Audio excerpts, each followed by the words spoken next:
through technology in sports, entertainment, and hospitality. I'm your host, Rob Cressy. And joining me today is Cody, football operations and strategy at Northwestern. Cody, super excited to have you on the show. Thanks, Rob. Super fired up to be here. Can you give a quick overview on who you are and what you do?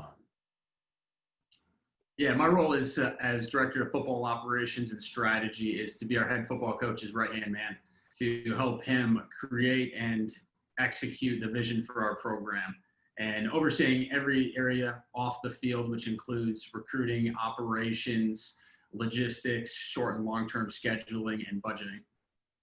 So let's start with create and execute the vision for the program, because it stands out to me because it's something that is so foundational that trickles down to everything else. And I think it's extremely applicable to the world of business and the world of digital and technology and social media, because I don't know if everyone has a strategy or a vision. Sometimes we can get caught up in execution mode where we say, hey, I'm going to keep going and going and going without realizing, wait a second, what's the rudder? Where am I trying to go? What is the goal I'm trying to accomplish?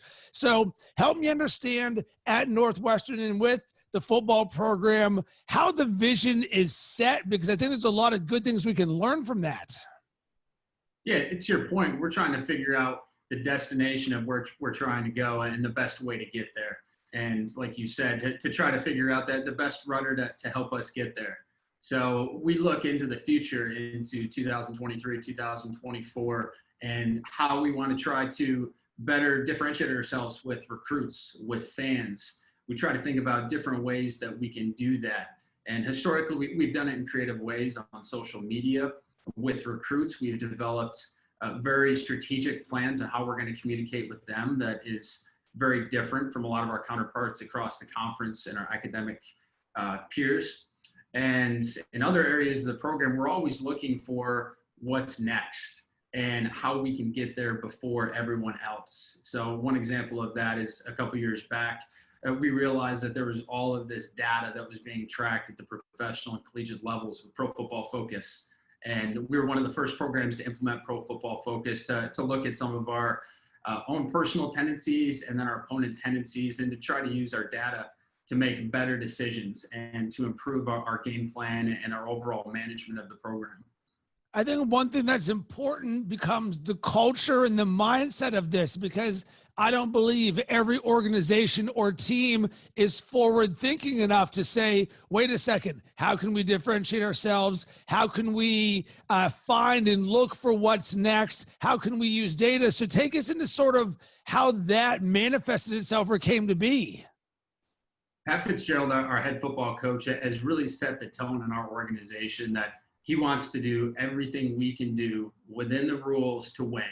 So let's find creative opportunities to do things differently than other people. And when you have carte blanche like that as a staff member, it's really motivating to go out there and to try to find something that you can do that other programs aren't. So going back about 10 years, we decided to get on Instagram as a football program. And we had a lot of people asking us why college football programs would ever be on Instagram. Now it's probably the best way for us to connect with our recruits and market the program. But it really just started with Fitz and from the top down in the athletic department, encouraging us to figure out what we can do to give us those creative edges before other people get there. And then just to relentlessly be looking for those opportunities that we can continue to get incrementally better in every area of the program. And I love what you just said there, because it's so important. Incrementally better. When I look at success is about the micro. It is about the attention to details. It is the things that most other people may overlook, or oftentimes it can be things that are inefficiencies where you say, you know what, we're going to add a little bit more personalization to things. Why in the world would this football program be on Instagram? Well, you know what? Our fans and our recruits and our athletes, they may feel a little bit closer to us by doing this thing that nobody else is doing. And I really like it. And I also like what you mentioned about saying relentlessly looking, because I think a lot of times organizations or teams or companies can rest on their laurels. Oh, you know what? we just launched a podcast, we're good, or, oh, we're on Instagram, we're good, without saying, well, what else is the next thing? But because I believe with innovation, you constantly want to be pushing the boundaries and testing, because it becomes a mindset and that seeps through your entire culture. It's not just a one-stop shop of we're doing this thing once. It's a, hey, everyone, when you're doing your role in a variety of different roles, let's constantly look for ways to innovate. Absolutely. And that's something that we feel really strongly about in our program, is always looking for ways to do things differently or better. And one example I'll share with you that I love to do in our program is annually to host what we call a cat bash, where we get together as a collective support staff and we bash all of the areas of the program that we don't like. And obviously we're not talking about staff members or personnel, but we're talking about the frustrations that we have. And for example, we don't like the way that our indoor facility is marketed. We don't like the way that we have to walk recruits around campus and we don't have golf carts. And we try to use those pain points that we identify to create innovative solutions. And that has helped me shape the different resources that we're going to seek out there and try to figure out what the most successful organizations in those areas are using to maximize their potential. And you know what I love about that? It is not easy or fun oftentimes to look at your own weaknesses or pain to say, you know what are we not doing a good job of? It's a lot more comfortable to say, you know what, I'm good. I'm just going to let somebody else handle that. But when you can have a mindset and culture of continually saying, you know what, in the name of improvement, and for me, one of my core values is candor. And I think this would very much go along with it, whether I'm going to be candid with you, but at the same time, let's be candid about our organization. What are the things that need improvement? Because you can think of it like holes in a boat. Are we just going to be plugging the holes right there? Or are we going to find a way to significantly improve the boat where we're not just constantly plugging in the holes all the time? Absolutely. How can we make the boat go faster? How can we get the boat where we want it to go? Absolutely. We completely agree with that sentiment. So you mentioned communication both with the recruits and the fans and how you guys do that differently. Can you give us an example? Yeah, the first example was just how we started marketing to recruits back in the 2010, 2011 timeframe on social media. We also, at the time, created a social media hub that was a different type of website that brought together our Instagram page, our Facebook and Twitter accounts, and we used that for several years just to have a one-stop shop for recruits and fans to learn about our program and to see all of the different content aggregated in one spot. Because realistically, the parents are on Facebook, some parents might be on Twitter, the recruits are on Snapchat, recruits are on Instagram. So how can we get all that information in one place to make sure that they're not missing any of that valuable content that we're creating? You know, to build off of that, in the mid, I believe 2014, 2015 timeframe, we created a behind the scenes show that we called The Hunt. At the time, I believe it was one of the first all access shows that was created internally by a respected program. And we use that to highlight all of the things that we think differentiate Northwestern. And we just had consistent creative meetings of going through the different areas that really differentiate our program. And we tried to highlight those areas of what really makes our players and our program special.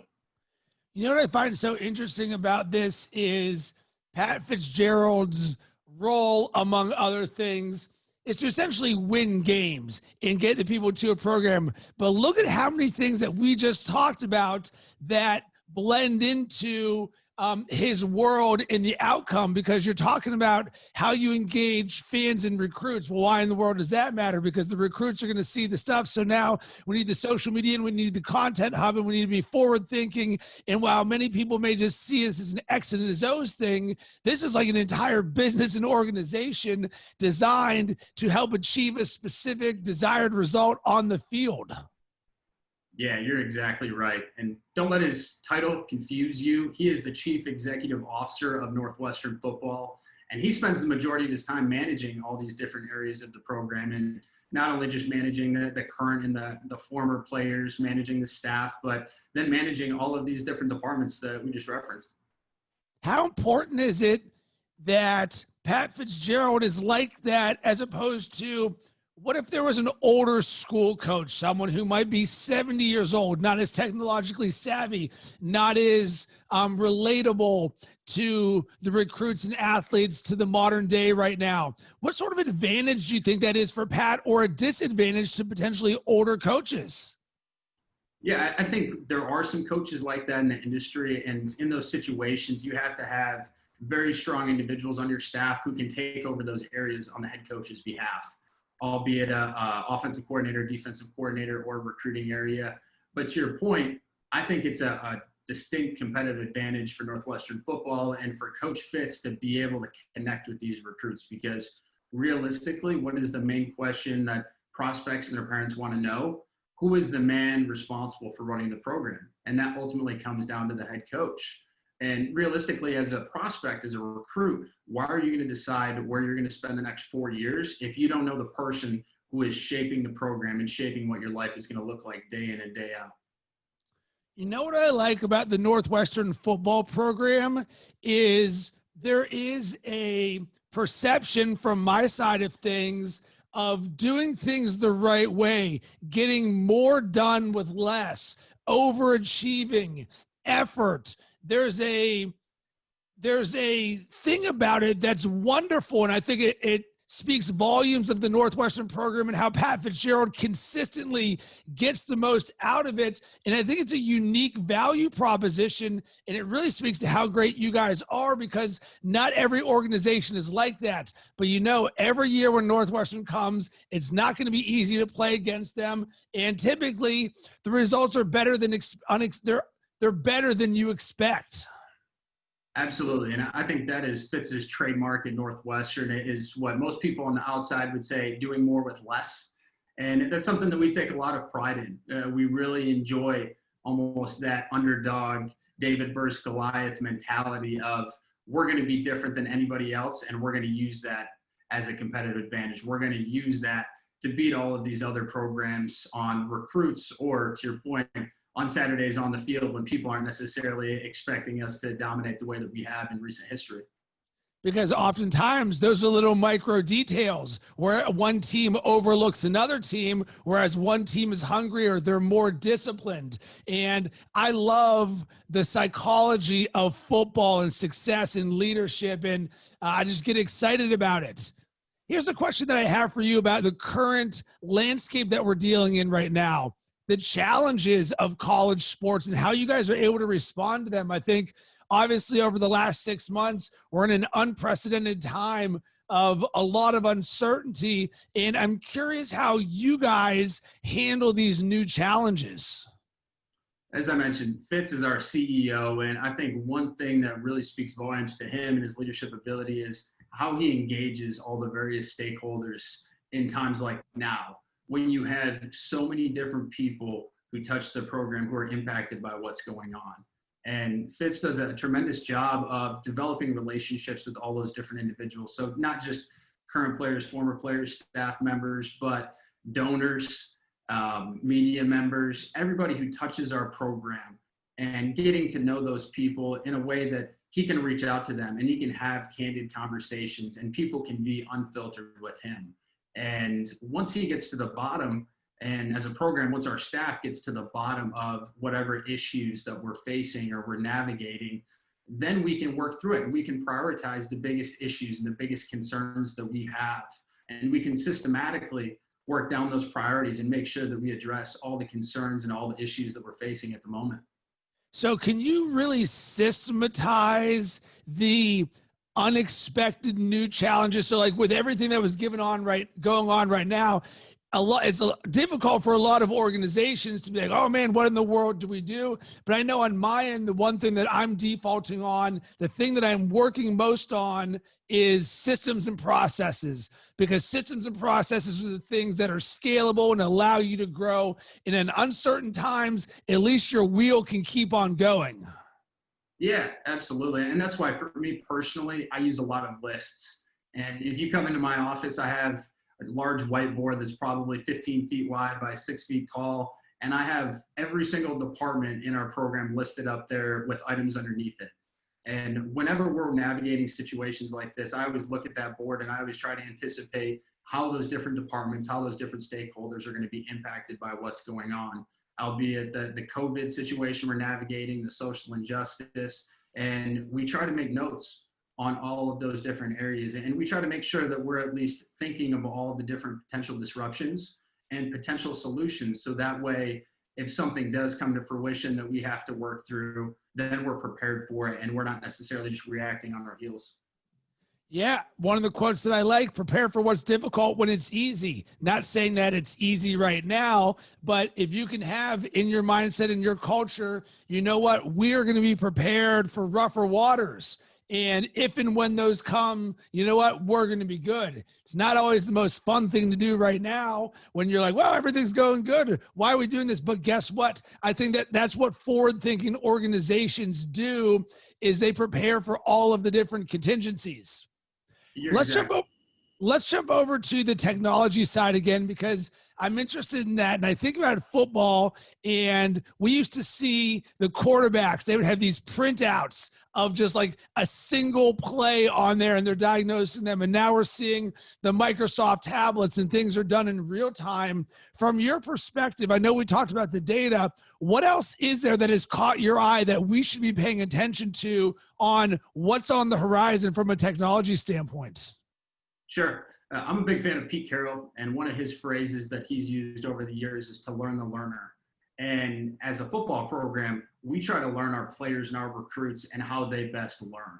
And we have found that the majority of our group likes to learn either being on their feet, walking through different scenarios, walking through different situations, or trying to immerse themselves in different situations. So we have invested greatly in the use of virtual reality over the past few years. And it's not necessarily just the VR where you're going to put on the headset and you're going to look through the Oculus headset, but also having a space where you can actually use some of that virtual reality footage for a group walkthrough. So imagine that you can go to a space large enough for an offense or a defense to walk through some concepts while being able to see a wide screen that is displaying that VR footage. So that way, instead of just looking at X's and O's on a playbook, you're actually seeing these different concepts coming to life.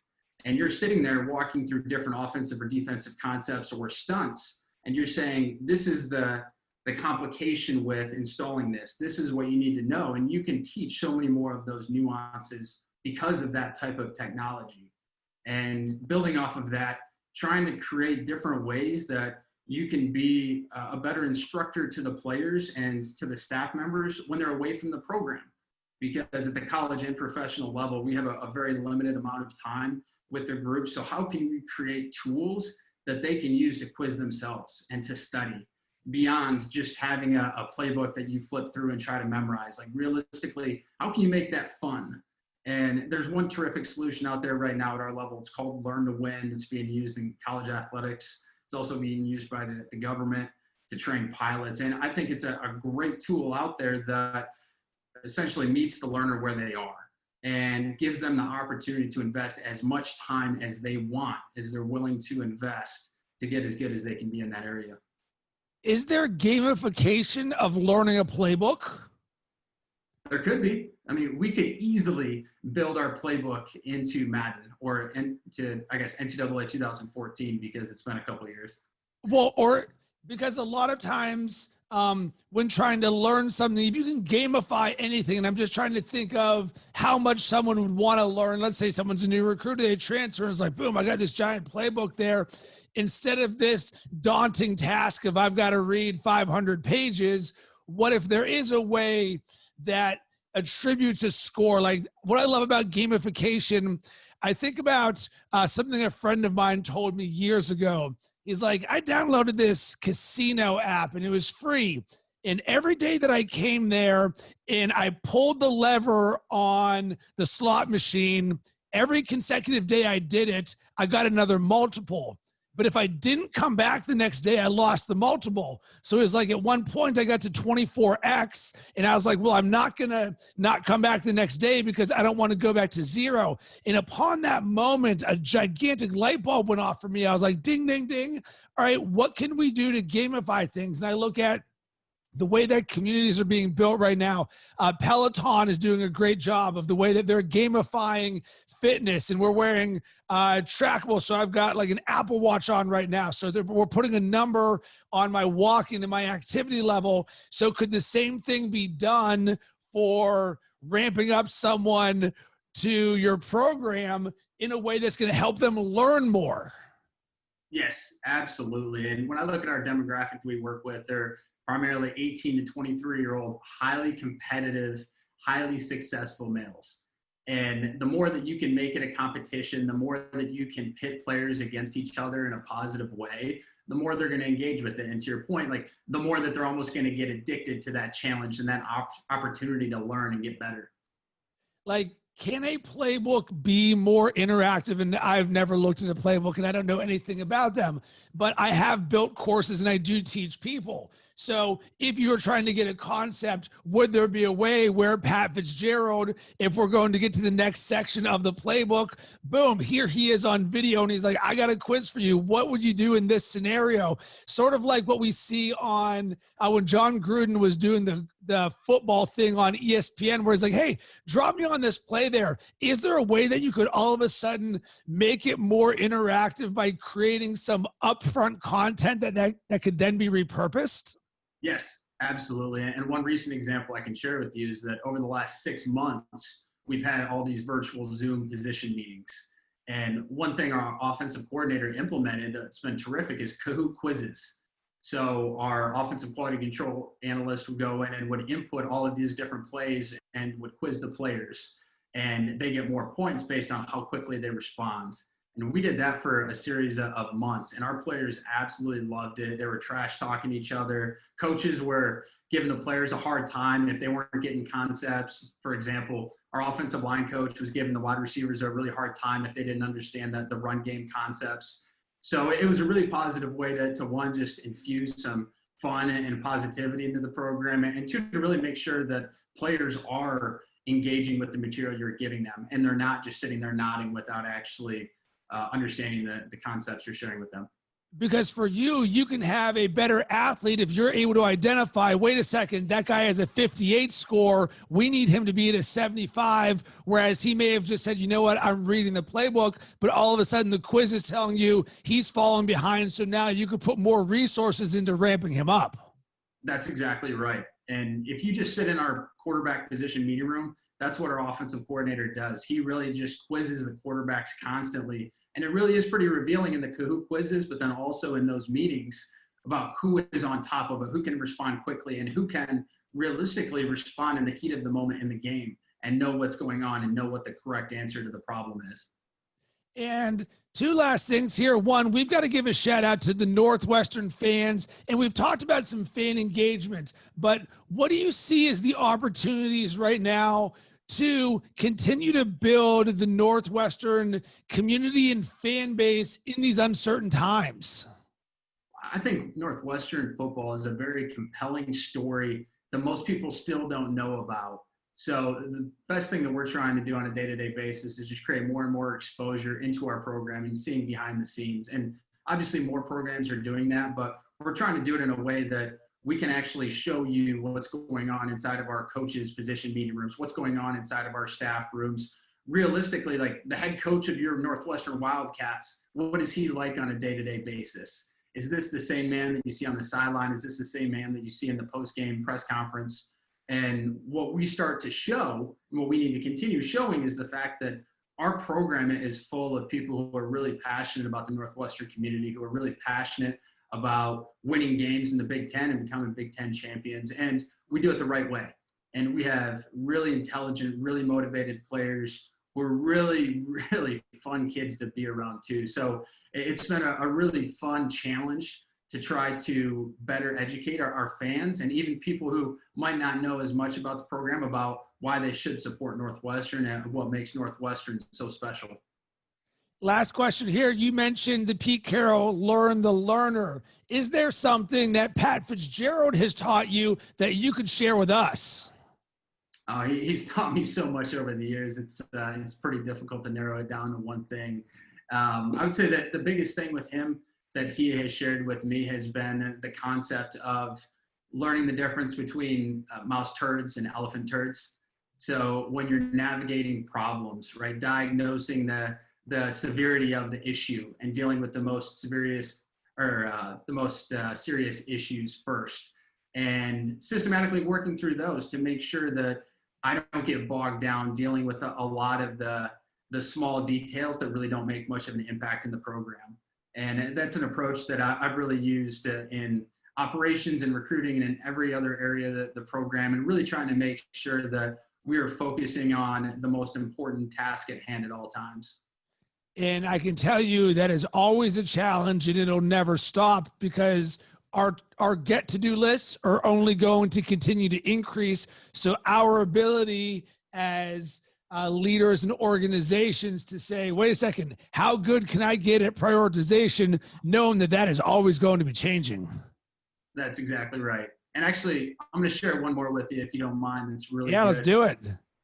Fitz always talks with our players about getting to know their teachers on campus. And he has this saying, people do things for those they know and like. And that is something that I think is incredibly applicable and relevant in the business world as well, because it's a relationship-driven industry, and the people who are going to be most successful are the people who have developed the most developed relationships, or the the best relationships with people in a variety of areas, and can rely on those people when different challenges present themselves.